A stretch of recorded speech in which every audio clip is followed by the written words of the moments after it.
Comme vous le savez, le verbe est un élément important dans une phrase. Et il est essentiel de bien le maîtriser pour éviter les erreurs à l'écrit et surtout en communication. Dans cette vidéo, nous allons voir le mode, le temps et l'aspect du verbe. On commence par le mode. Alors nous avons 4 modes personnels et 2 modes impersonnels. Pour les 4 modes personnels, on a l'indicatif. L'indicatif, on va l'utiliser pour un fait certain, pour une action certaine. Par exemple, Ahmed a une réunion à 16 heures. Le subjonctif, au contraire, on va l'utiliser plutôt pour un fait incertain. On va l'utiliser pour une obligation, pour une volonté. Quand on a un doute, c'est là où on utilise le subjonctif. Par exemple, il faut que tu ailles à la réunion. Il faut que, ici j'exprime l'obligation. Le conditionnel pour un fait hypothétique. Par exemple, il irait à la réunion s'il le pouvait. Et l'impératif pour un ordre. Ahmed vient à la réunion. Là, ici, j'exprime un ordre. Et pour les 2 modes impersonnels, on a l'infinitif, infinitif présent et infinitif passé. Pour l'infinitif présent, il est content de terminer ce projet. Pour l'infinitif passé, il est content d'avoir terminé ce projet. On a terminé, de terminer, l'infinitif présent, et d'avoir terminé, l'infinitif passé. Et pour le participe, on a aussi le participe présent et le participe passé. Pour le participe présent, en partant, il a fermé la porte.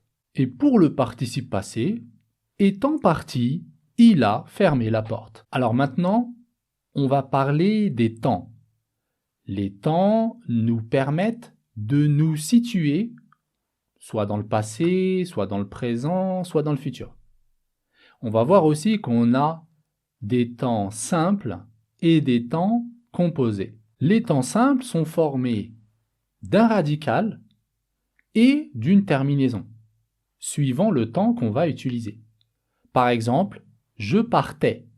Je partais, on a le radical part et on a AIS, la terminaison de l'imparfait.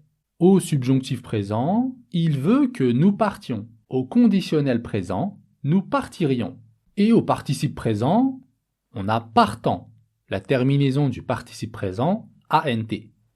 Et pour les temps composés, on utilise un auxiliaire plus un participe passé. L'auxiliaire être ou l'auxiliaire avoir plus un participe passé. Je suis venu, j'aurais terminé. Les temps composés présentent un fait comme terminé. On va voir plusieurs phrases pour bien comprendre. Le livreur apporte les colis que nous avons commandés. Ici, que nous avons commandé, l'action est déjà faite. J'ai déjà commandé et ensuite, le livreur apporte les colis. Quand tu auras fini, tu pourras jouer. Ici, on a 2 actions, mais la première doit être terminée avant la deuxième.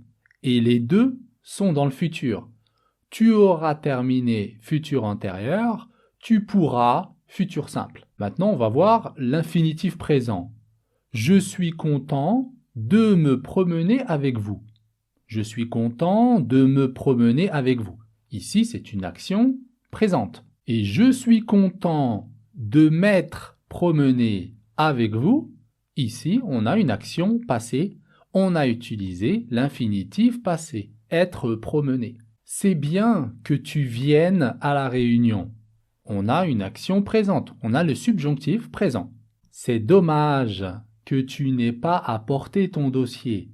Ici, on a une action passée et on a utilisé le subjonctif passé. Certains verbes vont nous donner des informations par rapport à l'action. Est-ce que l'action commence? Est-ce que l'action dure? Ou est-ce que on arrive à la fin de l'action? On va voir plusieurs verbes avec plusieurs situations différentes. Pour exprimer le début d'une action, on peut utiliser commencer à. Il commence à apprendre le français. Pour exprimer la fin d'une action, il finit de manger son repas. Vous voyez qu'ici, quand je dis il finit de manger, il n'a pas encore fini. Il finit de manger. Il arrive à la fin. Pour exprimer une action ou un fait qui continue dans la durée, je peux utiliser continuer à. Il continue à penser ça. C'est-à-dire qu'il a encore la même pensée, il n'a pas changé d'avis, il continue à penser ça. Pour exprimer un futur très proche, on peut utiliser être sur le point de. Par exemple, il est sur le point de partir. Il est prêt à partir. Il n'est pas encore parti, mais il est sur le point de partir. On a aussi être en train de. Il est en train de partir. Là, il a commencé à partir. Il est en train de partir. Voilà, j'ai terminé avec cette vidéo. Pour la prochaine, nous verrons plus en détail l'indicatif. On va voir tous les temps de l'indicatif.